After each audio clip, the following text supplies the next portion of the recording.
ವಿರಾಟ ಪರ್ವ. ಪಾಂಡವರು 12 ವರ್ಷ ವನವಾಸ ಮಾಡಿ ಇನ್ನೊಂದು ವರ್ಷ ಅಜ್ಞಾತವಾಸ ಮುಗಿಯಬೇಕಿತ್ತು. ಕೌರವರು ಪಾಂಡವರನ್ನು ಆ ಸಮಯದಲ್ಲಿ ಗುರುತಿಸಿದರೆ ಮತ್ತೆ 12 ವರ್ಷ ವನವಾಸ ಮತ್ತು 1 ವರ್ಷ ಅಜ್ಞಾತವಾಸ ಮಾಡಬೇಕಾಗುತ್ತೆ. ಇದು ನಿಯಮ. ದುರ್ಯೋಧನನು ಅಜ್ಞಾತವಾಸದಲ್ಲಿ ಪಾಂಡವರನ್ನು ಗುರುತಿಸಲು ಪ್ರಯತ್ನವನ್ನು ಮಾಡ್ತಾನೆ. ಆದರೆ ಸಾಧ್ಯವಾಗಲಿಲ್ಲ. ಆಗ ಭೀಷ್ಮರನ್ನು ಕೇಳ್ತಾನೆ. ಆಗ ಭೀಷ್ಮರು, ಯಾರಲ್ಲಿ 18 ಗುಣಗಳಿರುತ್ತವೆಯೋ ಅವರು ಇರುವಲ್ಲಿ ದೇಶವು ಸುಭಿಕ್ಷವಾಗಿರುತ್ತದೆ.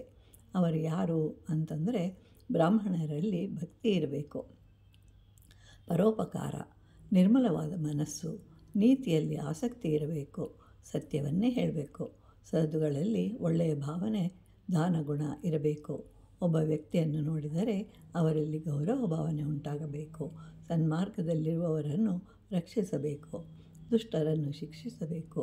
ಅಂತಹ ರಾಜನಿರುವ ಸ್ಥಳ, ರಾಜ್ಯದ ಉನ್ನತಿ, ದಯೆ, ಕರುಣೆ ಇರುವಂತಹವರು, ಅಣ್ಣ ತಮ್ಮಂದಿರಲ್ಲಿ ಅನ್ಯೋನ್ಯ ಭಾವ, ಧರ್ಮ ಮಾರ್ಗದಲ್ಲಿ ಹಣ ಗಳಿಸುವುದು, ಶಾಸ್ತ್ರ ಪಠಣ ನಡೆಯಬೇಕು.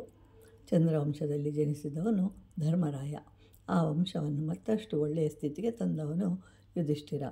ಯಾರು ಜನಿಸಿದ್ದರಿಂದ ಆ ವಂಶದ ಕೀರ್ತಿ ಹೆಚ್ಚಾಯಿತೋ, ಯಾರ ಶರೀರದಿಂದ ಒಂದು ತೊಟ್ಟು ರಕ್ತ ಭೂಮಿಯ ಮೇಲೆ ಬಿದ್ದರೆ 1 ವರ್ಷ ದುರ್ಭಿಕ್ಷೆ ಉಂಟಾಗುತ್ತದೆಯೋ ಅಂತಹವರು ಇರುವಲ್ಲಿ ದೇಶವು ಸಮೃದ್ಧಿಯಾಗಿರುತ್ತದೆ ಅಂತ ಹೇಳಿ ದುರ್ಯೋಧನನಿಗೆ ಹೇಳ್ತಾನೆ ಭೀಷ್ಮ.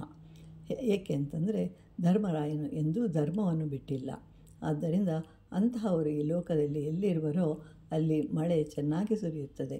ಆದ್ದರಿಂದ ಗಿಡಮರಗಳು ಚೆನ್ನಾಗಿ ಬೆಳೆದು ಹೂವು ಹಣ್ಣುಗಳನ್ನು ಯಥೇಚ್ಛವಾಗಿ ಬೆಳೆಯುವುದರಿಂದ ದವಸ ಧಾನ್ಯಗಳು ಕೊರತೆ ಇರುವುದಿಲ್ಲ, ದೇಶವು ಸುಭಿಕ್ಷವಾಗಿರುತ್ತದೆ ಅಂತ ಹೇಳ್ತಾರೆ. ಅಂದರೆ ಧರ್ಮರಾಯನು ಇರುವಲ್ಲಿ ಯಾವುದಕ್ಕೂ ಕೊರತೆ ಇರುವುದಿಲ್ಲ.